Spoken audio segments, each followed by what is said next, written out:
بسم اللہ الرحمن الرحیم والصلاة والسلام علی رسولہ الکریم اما بعد فاعوذ باللہ من الشیطان الرجیم بسم اللہ الرحمن الرحیم۔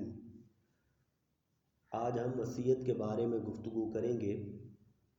وصیت کی کئی صورتیں ہمارے معاشرے میں رائج ہیں، غلط بھی ہیں، تو شرعی احکام ہم آپ کے سامنے پیش کر دیں گے۔ جو غلط صورتیں ہمارے معاشرے میں رائج ہیں ان کی بھی نشاندہی کر دی جائے گی۔ وصیت سے مراد یہ ہوتا ہے کہ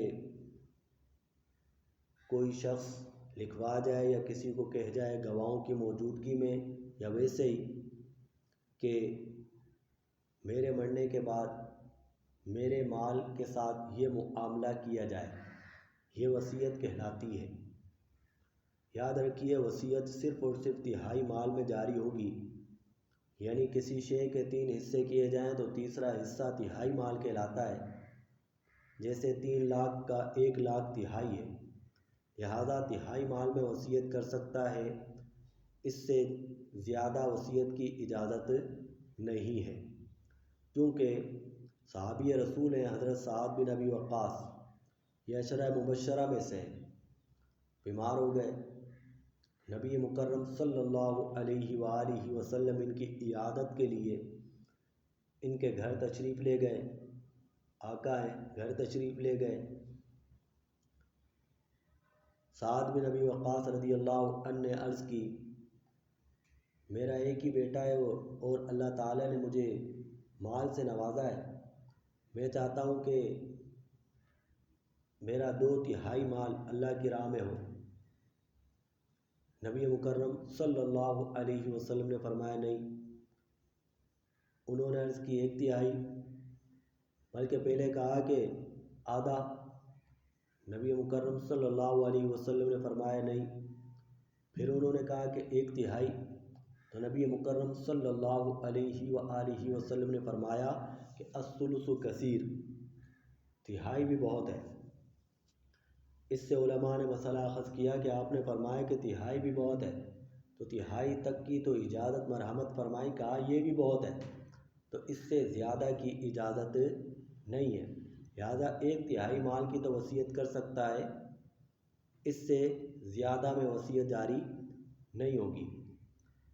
پہلے وصیت کرنا فرض تھا، پھر شریعت نے ورثاء کے حصوں کو مقرر کیا۔ یہ جو ہم ورثاء کے حصے مقرر ہیں، پہلے حصے مقرر نہ تھے۔ قرآن نے کہا تھا کہ وصیت کرنا فرض ہے، پھر جب حصے مقرر ہو گئے تو اب وصیت کرنا فرض نہیں ہے۔ بعض لوگ اپنے بچوں کو وراثت سے محروم کر دیتے ہیں، جائیداد سے محروم کر دیتے ہیں، یعنی وصیت کر کے جاتے ہیں کہ میرے فلاں بیٹے کو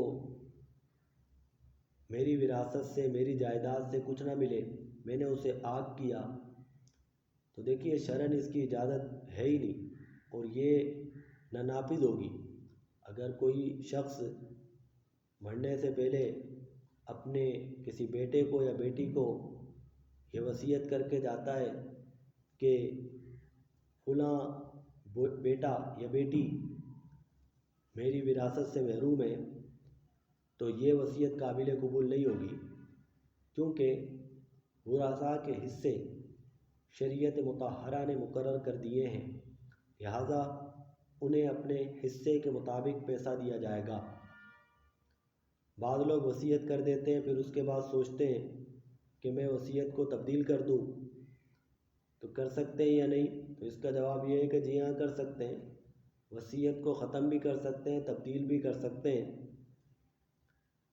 بعض لوگ وصیت کر جاتے ہیں کہ فلاں بیٹے نے میری بہت خدمت کی، لہذا میں وصیت کرتا ہوں کہ میری جائیداد یا فلاں گھر میرے اس بیٹے کے لیے ہے، تو کیا ایسا کرنا جائز ہے؟ تو اس کا جواب یہ ہے کہ نہیں۔ ورثاء کے جو حصے مقرر ہیں ان کے مطابق انہیں مال دیا جائے گا۔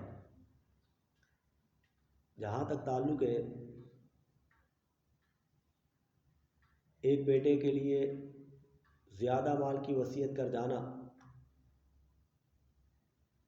حدیث مبارکہ میں آتا ہے لا وصیۃ لوارث، وارث کے لیے کوئی وصیت نہیں ہے۔